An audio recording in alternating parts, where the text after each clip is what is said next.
Okay, we're live. Welcome back to our pretty basic live stream here at the People's Basics Network. I'm John Munitz. Today is March 12th, and in today's episode, we're going to be covering our final candidate in the New York City mayoral race, in Carlos Menchaca.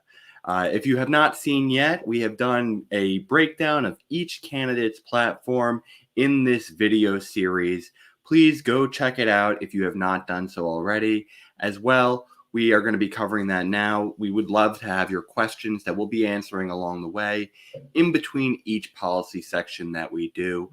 Please consider liking and subscribing. It'll really help us with the algorithm gods. And if you want more content from our network, please check the description section as we have a Linktree link, which will get you to all of our communities and content.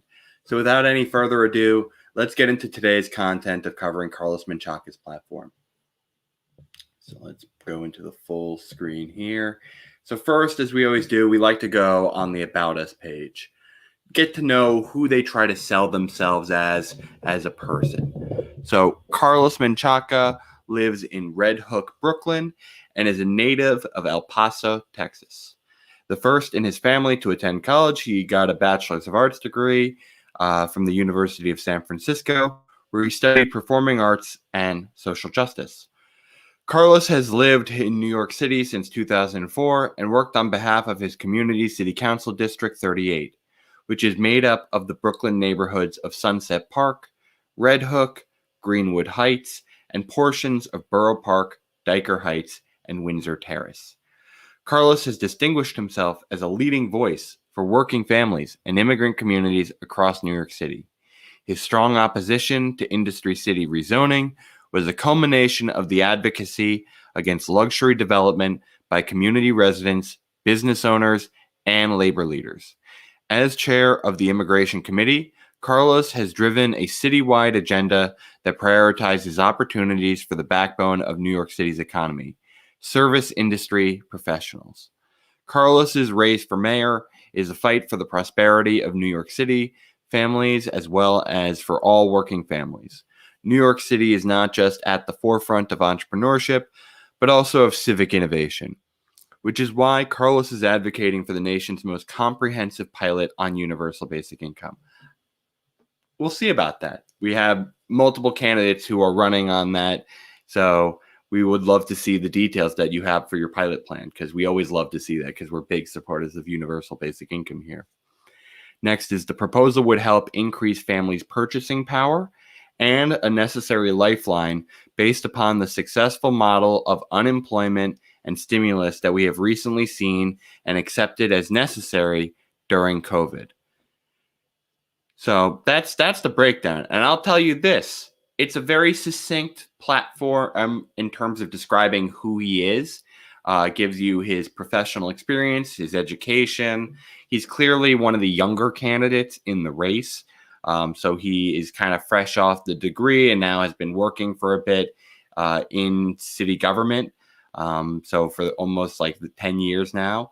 So yeah, I mean, like, he's got the New York City experience, and it's great that he has in his platform universal basic income as one of his biggest economic agendas, as well as housing. I mean, this is one of the things that localities have the most control over is zoning and what do you use your land for. And, I'm not saying that you can't have any luxury development, but it needs to come after all of the other community needs for potentially affordable housing, for other community use spaces, before we consider doing more luxury development.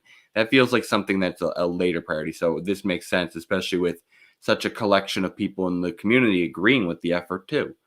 And then as well, it's helpful that he is a supporter of the immigrant community to be able to make sure that they can get help. I want to know specifically what that means. It's a little bit vague here, but yeah, I agree with helping there. So let's check out the actual platform.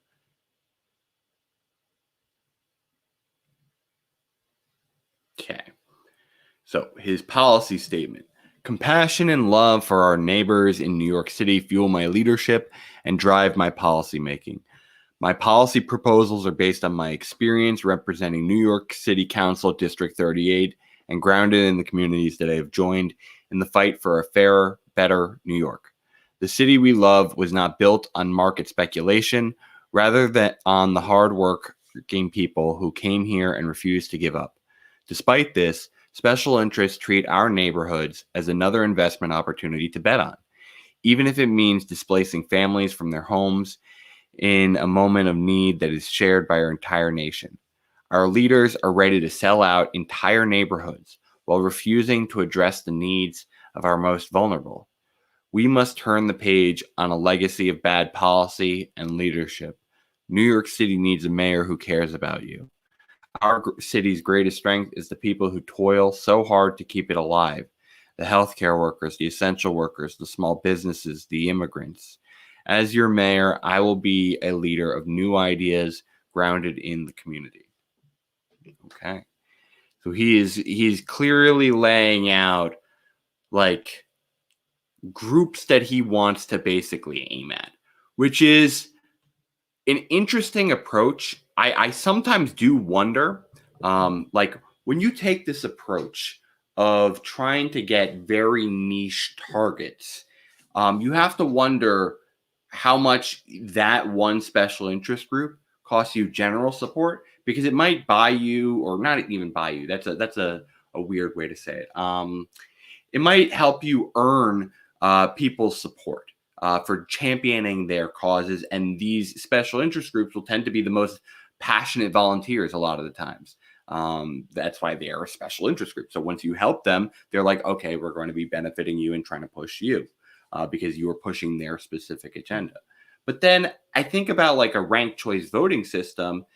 And so now it's like, you got to make sure you're getting to be a bunch of people as like second, third, and that. It's like, if you start calling out specific groups that you want to win, do you make it harder for yourself to win a larger section of the population for a ranked choice voting style?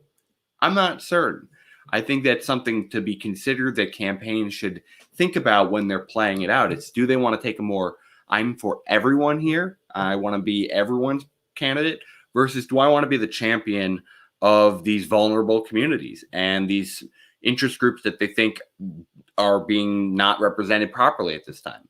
It's something that every campaign needs to consider. And I think he's taken his approach here of, he wants to very focus on these groups, his essential workers, the small businesses, and immigrants. I mean, to be fair, though, to him, obviously, that covers a lot of people, right? Like, I mean, it does. It is a very wide swath of people. But yeah, it does also leave some people out. So it's just something that they considered, and they said, okay, that's our target. COVID-19. So next policy he has is obviously, and this is a good focus, because if you look at all the polling in the race, when you look at the issues that people are caring about right now, issue number one is still COVID-19 recovery.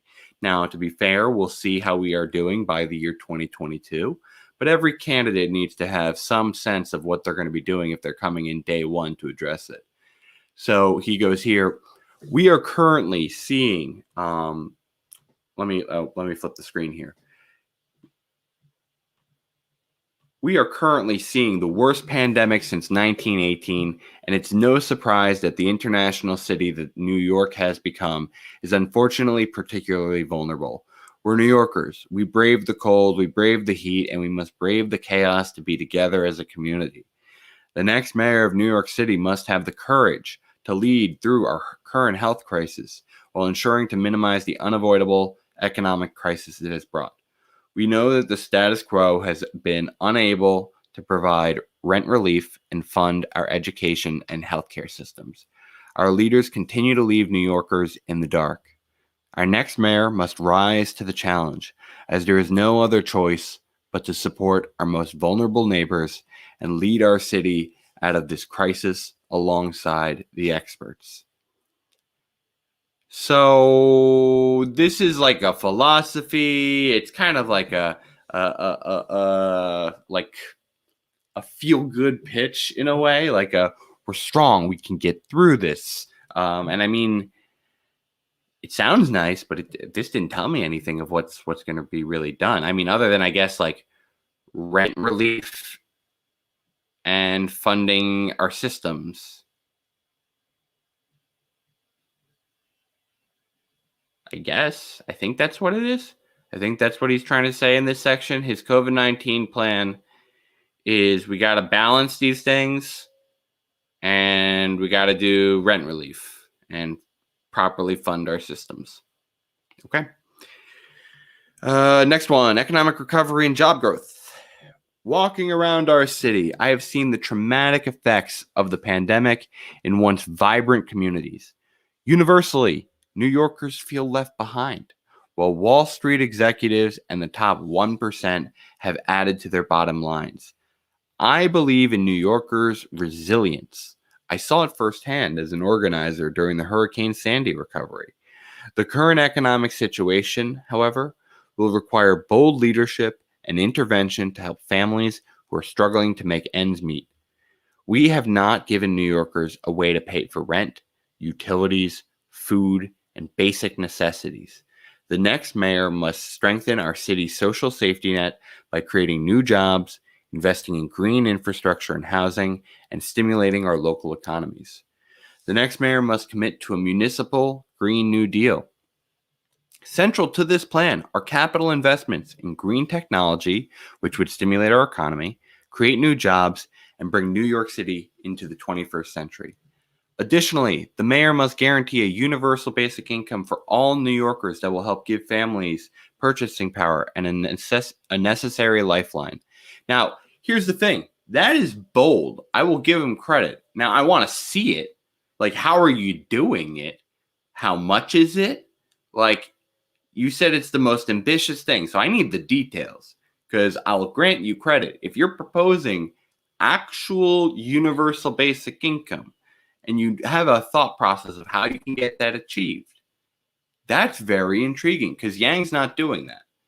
Yang isn't doing that. What he is doing is more like a basic income program that is a targeted cash relief program to those that are making the lowest amount in the city, the poorest among them, and making sure that there is a minimum provided of $2,000 a year. And that basically for those people, they would be getting it annually. There would be 500,000 of them in total. So I want to see this plan because that would be a big deal, Carlos, if you have an actual plan. Like this is also like, who was it? Paperboy Prince also had a universal basic income plan on his platform, but it had no details. And it's like, okay, it's great. I love it. I'm with you. We love you, UBI, but like, what is it? Make it a reality. It's great to say something, but it's not a plan. It's a wish. So I want to see that plan for how we execute from a leader, because it's not enough to support something unless you also have the plan of how you think you can try and get it done. So let me keep reading though, because I don't want to knock him too much, because if he has the details, that's awesome. But we will see. That will help give families purchasing power and a necessary lifeline based upon the successful model of unemployment and stimulus that we have seen and accepted as necessary during COVID. Economic recovery cannot happen without economic equity, and that includes our immigrant communities, our gig workers, and small businesses. As part of a municipal Green New Deal, we must support our community partners in the important work they do to strengthen city services. So again, that was what I was fearing. Like there is no follow-up UBI plan. I'd love to see it, Carlos. Give me the details. Affordable housing. Housing is a human right, and we must treat it as such. Having grown up in public housing, I watched my mother struggle to make ends meet for me and my siblings. Just like mine was occasionally forced to too many families in New York are choosing to pay the rent over their next meal, keeping the lights on, and buying a Metro card. These are the difficult choices that can put a family or an entire community into a position that it will take years to recover from. Our current mayor's approach to housing is flawed and must be overhauled. Our leaders have spent their entire careers championing a housing and land use system that puts the burden on communities to speak out against displacement. Housing market speculation has overtaken New York as a competitive sport where the winners make the most money and the losers are first-time homebuyers and low-income renters. That time is over. We must structure housing policy as an investment in community. We cannot keep squeezing development through this flawed land use process. Developers have profited from it and will continue doing so if we follow the status quo. Investments in transportation, school seats, telecommunication, and utility infrastructure must be part of the land use planning process. The next mayor must commit to fully funding public housing renewal and development instead of turning to the private sector to increase housing supply for working families and the homeless. We cannot afford to fail to reform a system that ignores the most vulnerable. I know we can do better together, and our next mayor must do better.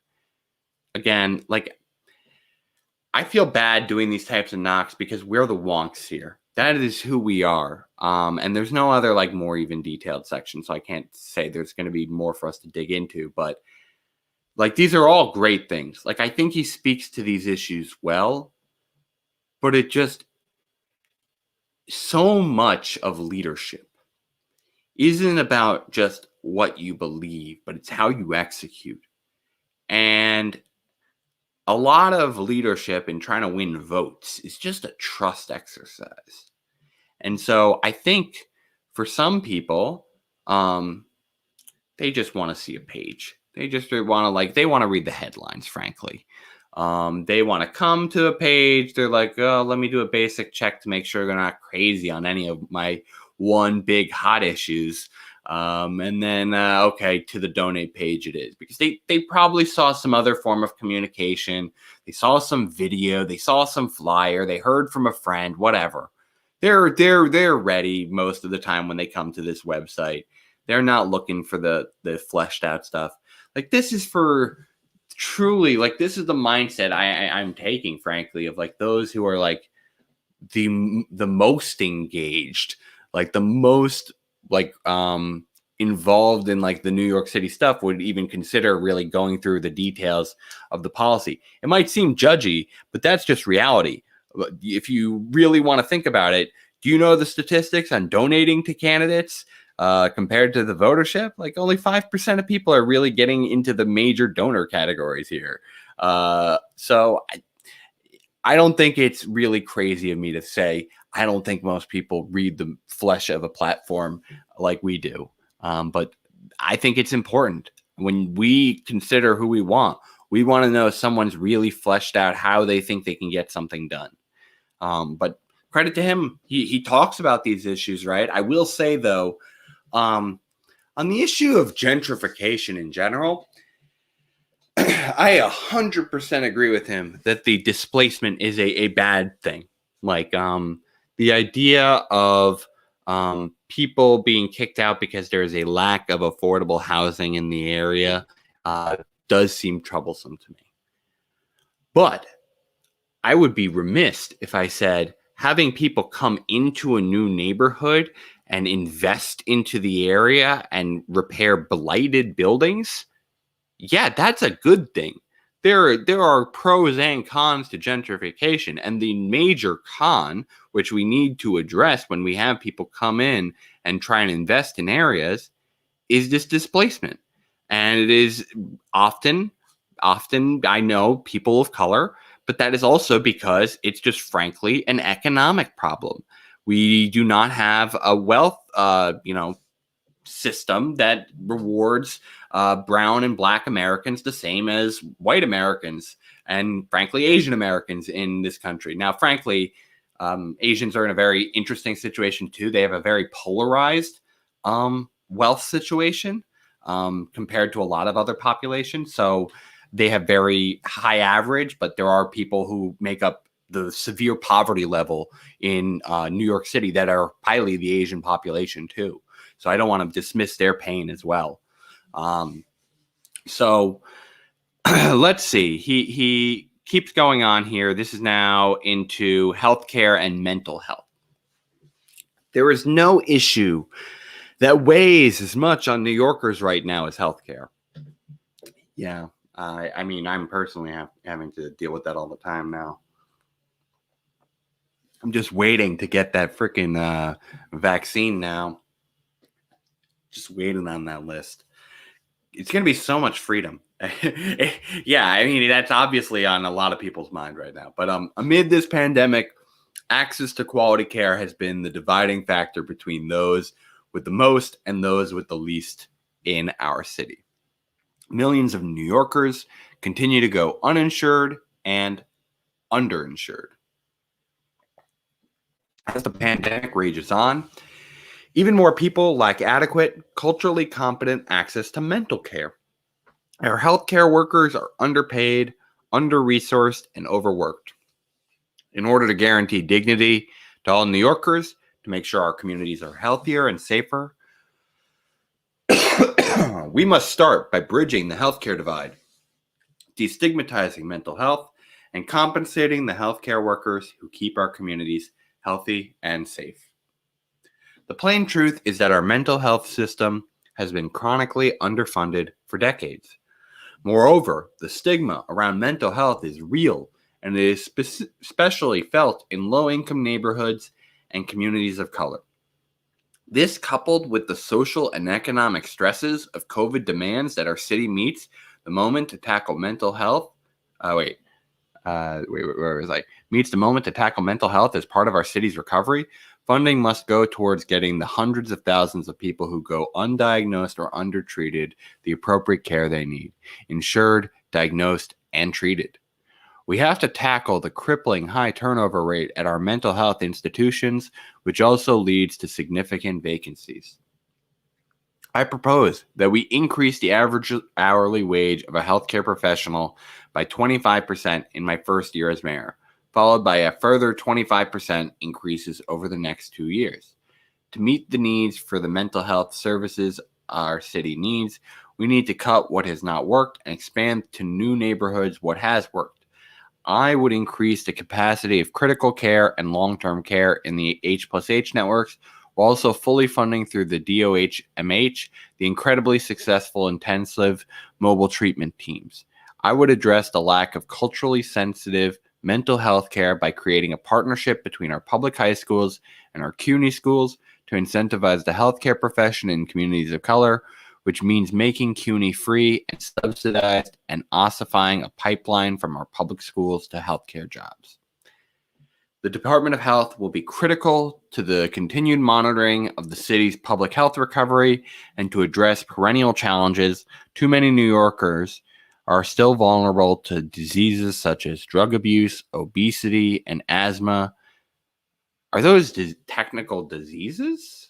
I thought they're like conditions. I guess they're diseases. No, I think they're conditions. I don't think they're technically diseases, which is especially grave among people who live in NYCHA housing and other low-income neighborhoods. As someone who grew up in public housing, the issue is personal for me. The department will have to coordinate with H+H to extend medical care and opportunities for preventative care to all New Yorkers. My plan as mayor is to build up our public health infrastructure to meet the need for health and mental health and community services. The Department of Health will also be important in coordinating with community partners who are essential agents across the city in disseminating public health information.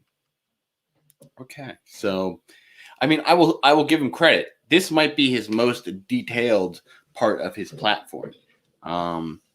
So I think there are certain things that I'd be like a little bit curious about. I guess this is just like the public facilities, right? Like this isn't like all healthcare professionals, right? Like it's not like creating a distinction like a minimum wage or something, or is it like creating incentives? Because like this, I could see being like a totally reasonable thing for just public health officials. That I can 100% agree with. But I think this has been his most detailed plan of how he wants to actually roll this out. And I think it is very important, frankly, that we do address mental health and all these other forms of conditions that are negative health conditions that people have. So, yeah, like that section. So I'll give him credit for that part. That was a good section. Transportation. The pandemic has given us the opportunity to reimagine how we envision public space.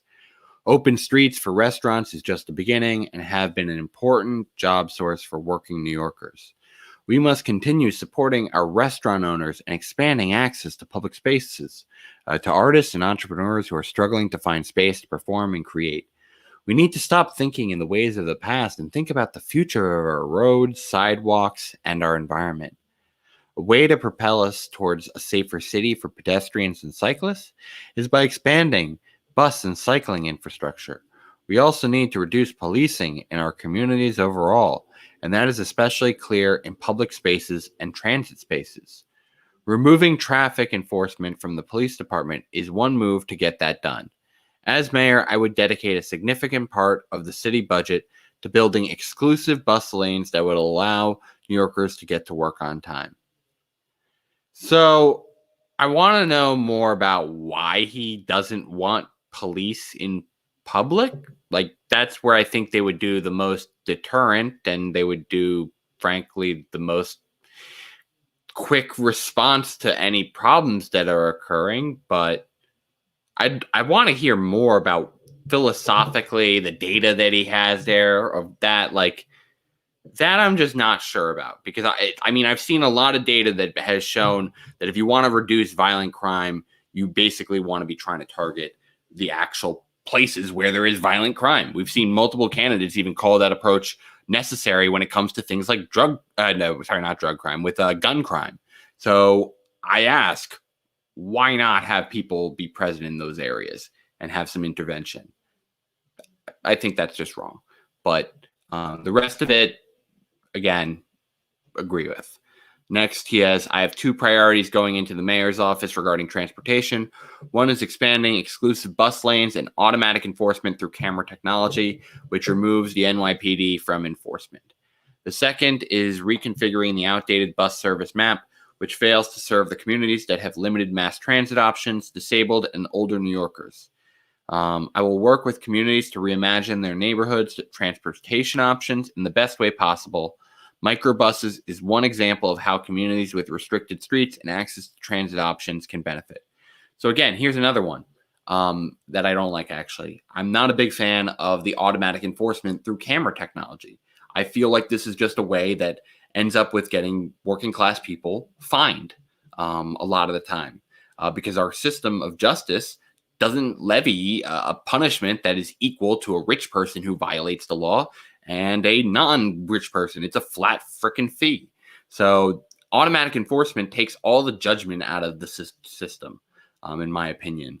And so I frankly think we should be having a system that does the opposite and actually, frankly, allows some discretion about like the seriousness of a violation. If you just cross a line a little bit, just a little bit, and you didn't hurt anyone, should you be just getting slapped with an automatic fine? I don't think that's what the role of government should be. That's when we start getting a distrust of government, is when you just get this nanny state that's constantly surveilling you and tacking fines onto you. I think people dislike that system and they want it to be a little bit more humane. Okay, but it makes sense. This is part of getting rid of the cops and how he wanted to get rid of them. And I disagree with that too. So I'm not saying that we don't have to have them reduced and doing less things. And you might want to have specific like traffic attendants who are then doing it instead. So you don't use the same level of force. I don't mind that. But this is a role that I think is still a human job. I don't think we want this to be an automated system yet, frankly, because I don't think the justice system for administering these fines is particularly just.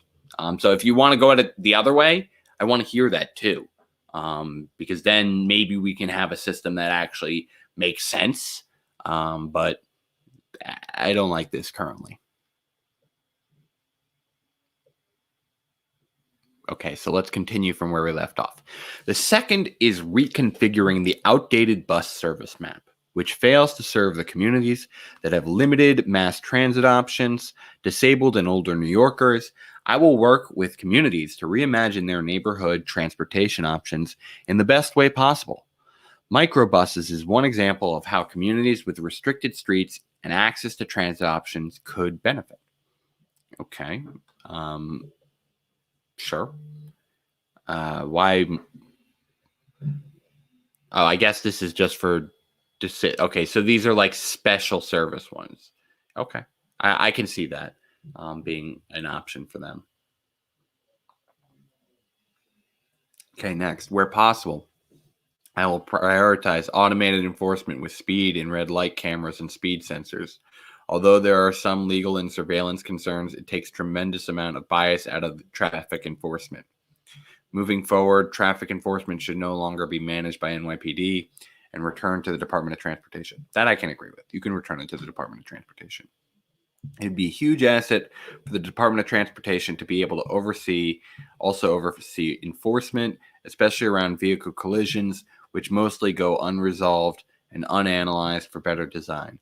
It also takes the police out of the routine community enforcement and takes guns out of traffic enforcement.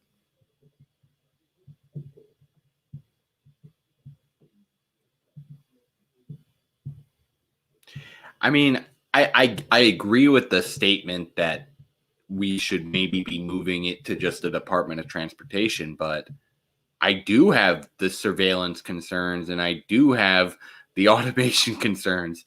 So this is a big pushback if this is like a major proposal for him. The best way to solve enforcement challenges and creating safer streets is by designing our streets with safety for all road users in mind. If you design streets for speed and danger, you get speed and danger. If you design for safety and people-oriented streets, you can dramatically transform the quality of life for many communities. We have a unique opportunity as the city recovers from COVID to rebalance our streets, to prioritize pedestrians, cyclists, public transit, and the disabled community. That I can kind of agree with. I mean, it kind like some of that depends in its statement. Like obviously, I think what they're saying is they want to slow down traffic overall. That way, people feel safer. But it also makes getting around potentially harder for certain people. But then I guess they're having these separate lanes and alter methods of doing it. So I think it's okay overall to try and take that general approach. I think this is helping a lot of things that we want to generally incentivize, which is less cars, which I think is fine. Next, he'll be a strong advocate for congestion pricing and lobby the state and the federal government to make it a priority in 2022. Again, I need to know more on congestion pricing. Let's do it. Let's deep dive into it. It's a way of adding a surcharge for services that are subject to temporary or cyclical increases in demand. Companies that engage in excess pricing are trying to regulate excess demand by applying higher prices during peak demand cycles. Oh, okay. So it's basically like a time-sensitive tax. It's interesting. So it's a way they're trying to encourage load balancing, essentially. I think that's reasonable. Yeah, I think that's probably I can't tell. Like, I need to see if there is more tax. I need to do a lot more tax analysis on that. Like, because I'm trying to think. Like, would essential workers be more likely to try to actually like demand things at that time, or would it be more likely just the people? So I'm not sure entirely. I'm going to say I think it's probably a good tax, but I want to dig into that a lot more. Next, for years, I have used my bike as my primary mode of transportation. The danger and lack of access for bikers is something I experience firsthand every day. I want to triple the current amount of bike lanes and make them protected lanes. It is not sufficient for bike lanes to just be painted green when cars, trucks, and construction Not to mention trash can just obstruct and just as simply create dangerous conditions for cyclists. As we work to tackle our climate crisis, making our city more accessible to bike riders is imperative. I also will work with our city's district attorneys to make sure that legal consequences for reckless driving are pursued to the fullest extent. That I can agree with. I do think, like, one of the things that makes me not want to be a bike rider is that it doesn't always feel safe. And that's because there's not a lot of actual bike lanes like connected in the city. And so the idea of having to drive bike on the roads is a little bit of a daunting thing. I've been hit by cars before. So, yeah, I just not in New York City, mind you. I got hit by a car in my hometown, but yeah, my point still stands. In New York City, still, it is not a very safe place to bike either, because I've done biking there as well. Public safety. As mayor, I will put an end to broken windows policing that has torn families in our city apart. We must address criminalization and over-policing of communities of color, as well as excessive force in otherwise harmless situations. Given that a vast percentage of public interactions with police involve minor offenses and harmless activities like sleeping in parks, possessing drugs, looking suspicious, or having a mental health crisis, I will allocate funding to city services that will address that will address the issues of drug addiction, homelessness, workforce development, and mental illness directly.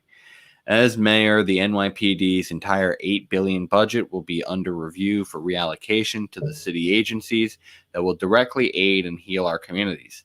That means investing in communities where we have seen an increase in gun violence, robbery, and abuse. We must see crime exactly for what it is and what it means. We must depart from the old ways of management and policing which have failed us. We must move towards using good, reliable data, managing the performance of police officers by treating them with respect, listening to both employees and community members, working to solve problems, and continually seeking to improve public safety. We must renew confidence in our police department so that communities can feel safe and can work alongside our officers to tackle violent crime. I will be mayor to the entire New York City community, and that means being accountable to every single New Yorker. If I am accountable, the NYPD will also be held accountable. To that end, I will make police accountability a priority on day one of my administration and appoint a commissioner who is aligned with these reforms. I will work to pass legislation that forbids police with a record of misconduct from testifying in criminal court. I will make it a fireable offense to have body cameras turned off during interactions with the public and make compulsory the release of body camera footage. The next mayor must reestablish public trust in the system we hold accountable to keep us safe, and that starts by listening to communities of color who have been the most affected by the lack of systematic accountability and the failed war on drugs. I mean, this is very good. I do wonder what this is a bold statement. I am willing to make all $8 billion of the budget under review. Like, that's a bold statement. That is the we may go for complete abolishment type of mindset, which is interesting. Now, mind you, I do agree that the entire budget should be reviewed. Like, that's a fine statement. But I think if you said, okay, the whole budget it needs to be cut now, is like, oh wow, that seems interesting. Every single part of that budget. Granted, I advocate for cuts and redirecting of funds, but I guess it's fair. Like, I think this is a reasonable approach. It kind of just signals to me that he didn't go through it, but I guess he doesn't have the same visibility. But I don't know. I mean, I think this is a fine statement overall. I liked a lot of what he said. He's basically trying to decriminalize poverty, have there be mandatory use of their body camera footage, that he's going to be making sure that there is a commissioner who is basically, aligned with these reforms. I think one of the things that I would prefer is he then make the position after that, like an elected position, or maybe even like you should have an interim person that you think should be serving in that position. But yeah, then I think it should be put up for election going forward. But otherwise, another good policy platform. So I like his public safety. I like his healthcare and mental health. I like that he supports UBI in general. So let's see. Now he goes energy and environment. Local Law 97 laid a comprehensive foundation for our city to bring more aggressive cuts to carbon emission. The team that was assembled to review the implementation is already bringing recommendations to ease the transition. As my administration looks towards a green, renewable future for our city, there is no doubt that we will have to tackle the climate crisis head on.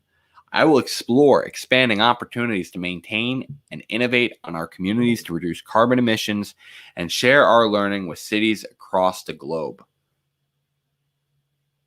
Not a lot there, but I mean, it's just building off a specific thing. I need to know more about Local Law 97 to comment if that's just comprehensive enough to just lay out to every area of the city efficiently. But I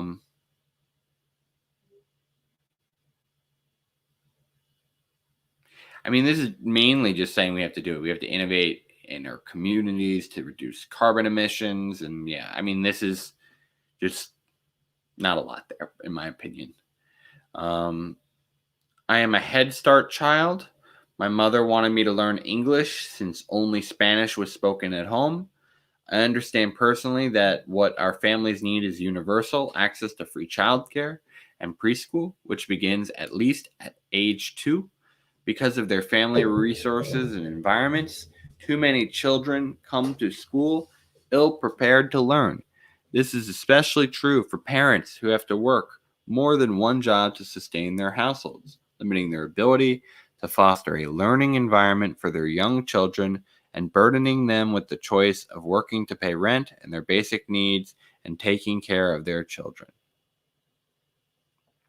This is a societal issue, but the truth is that it affects mothers, grandmothers, daughters, and aunts, the most women who are the caretakers of their households, and thus are limited in their ability to enter, grow, and succeed in the workforce. As such, significant investments in expanding the city's preschool network is paramount to gender and economic justice. I wholeheartedly agree with that statement. Start young and make sure kids are in an environment of care. It helps parents and it helps the kids. Like it's a win-win, like on so many levels, to invest in taking care of our kids. I don't even have kids yet, and I still want to do that. Next, school segregation harms families working hard to achieve a better future for their children. Our city has been a beacon of opportunity for many generations, but our public school system and those who justify its injustices have stunted our community's ability to achieve generational financial stability. So yes, I support ending the SHSAT. The exam perpetuates segregated schools, poverty concentration, greater turnover of a less experienced and less qualified teacher workforce, inadequate facilities and learning materials, and high dropout rates. Like gifted and talented tests and programs which unfairly divert money and attention from neighborhood schools, the SHSAT sets up our youngest children and our future workforce to fail.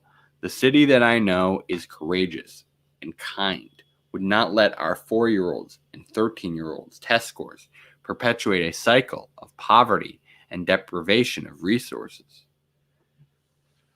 I think that is just a false statement. I don't think that is what is doing it. I think that it is part of the problem is that it is too high of a weight in the admissions process. But the fact of the matter is, some people actually do need these forms of tests to express their knowledge retention.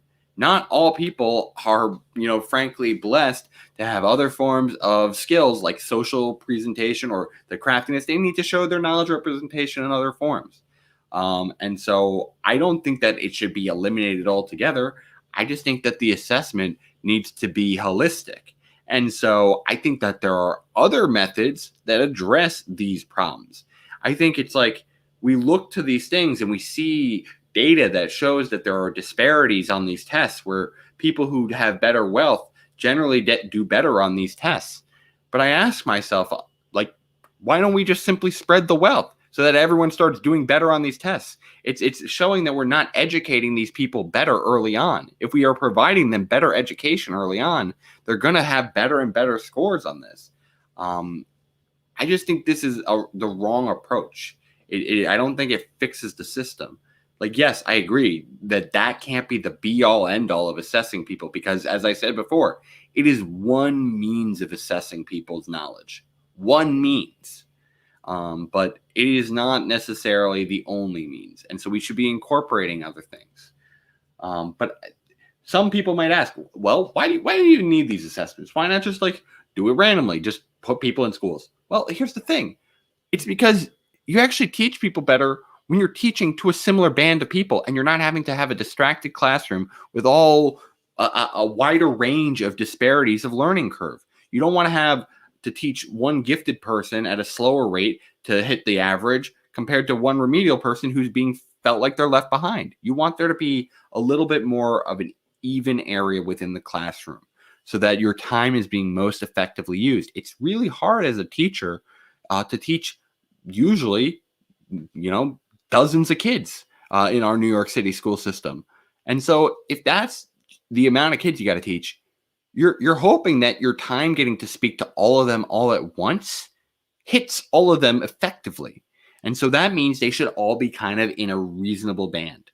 It's why, like, I can get some shit from this from progressives, but it's why charter schools are particularly efficient at being sources of handling people who are a little more gifted, as well as people who are a little bit more special needs in certain circumstances, because they can provide more tailored education, while our current public education system is really trying to hit people in the middle of the bell curve. So I'm not saying that it should divert extra funding away from our public school systems for those efforts. I think that is a problem with charter schools. I think charter schools need major reform and regulation so that they are not just like money-making enterprises for profit. But I think we're remiss to say that they are wholly terrible institutions. So I disagree fundamentally on this point. Next one. I look to my own district to see how many communities have led with courage when elected officials have been unwilling to end the DOE's discriminatory policies. We have seen the universal positive effects on students when School District 15 achieved the city's greatest school integration victory. We stood against the de Blasio administration's status quo policies and special interests who fought us against plans to eliminate middle school screenings and funding for integration planning. As mayor, I will swiftly implement these reforms citywide. It is time to prioritize the needs of our most vulnerable, our working families, and our communities of color like no other mayor has done before. I know we can work together with our communities to turn the page on the policies and practices that affect racial imbalance and educational inequality across the city. We must end school segregation full stop. Parents, educators, and most importantly, children have been for too long neglected by the status quo, failed leadership in our city. Calls for integrating the largest school system in the country have been met with toothless initiatives and task force.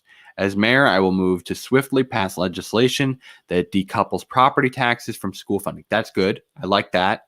Big win there. I will make it my mission to make sure that no student in NYC has fewer opportunities to learn and grow because of which zip code they were born in. I want to hear what you're replacing it with, but that I fucking love that. Sorry for my language, everyone, but that was one of my biggest education pushes when I was running for office.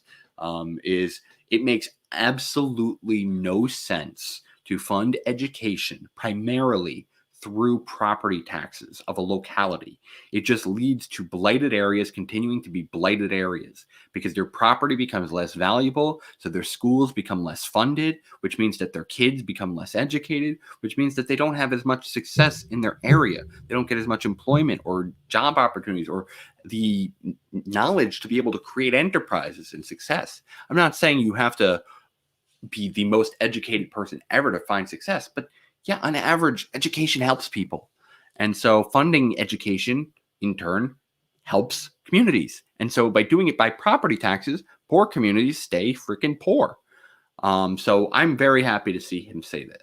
So I might have criticized the other one, but I'm giving him a lot of credit here for that one. Okay, I do not have children of my own, but I know that children across the city are grappling with this pandemic and our decisions in ways we cannot yet fully understand. District to district, the inequity in our school system makes it impossible for some parents to truly choose between remote and in-person learning. We are the largest school system in the country, and we have a mayor who is making blanket policies. Education is not a one-size-fits-all approach. We must give our children the ability to learn from each other and work together. We must also give our schools the resources and infrastructure updates they need to ensure every child has a fighting chance. If there is time to invest in our children and our schools, the time is now. Again, this is a great idea. This, to me, really seems like a follow-up to this paragraph, really, in saying that you're decoupling the property taxes. Because this is really saying that we're going to just give the money to the areas and then we're going to let them figure it out. So in my mind, it's like you tax like from a citywide level, or even better, you can do this from a national level. And then you say, okay, now we're going to give my proposal. When I ran for office, I would want every kid guaranteed in their public school district $5,000. That's how much I'd like them to have. Guaranteed. Their school district, public school district, $5,000 for them. And there would be a caveat that it'd be required to go to the actual school that the child is aligned to. So for instance, if you had let's say 1,000 kid population school district, I'm keeping the numbers really simple. I know that's not New York City size. But if you have 1,000 kids and you have 200 kids in one school and 800 in another, it should go 200, 800 in terms of the funding to the individual schools, even though we're giving 1,000 to the school district to then distribute. So that's how I think it should be run, in my opinion. That way we have a little bit more of a floor in guaranteed education in communities. And it's not necessarily a floor as it's saying every locality gets this amount. It's based on how many kids do you have. And yes, we would need to do a procurement process to make sure that there's proper verification of the count of kids that school districts are sending as how much funding they need. But we should be doing that.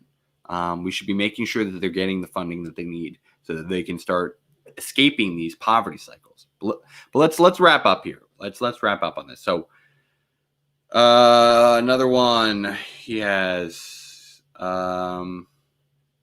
Further, a better economy for entrepreneurs and immigrants would not be complete without the next mayor breaking the barriers to entry to good jobs, and adult education is central to that. Opportunities for adults to continue their education are central to making sure our workforce can achieve financial security and that our city can have a sustainable future.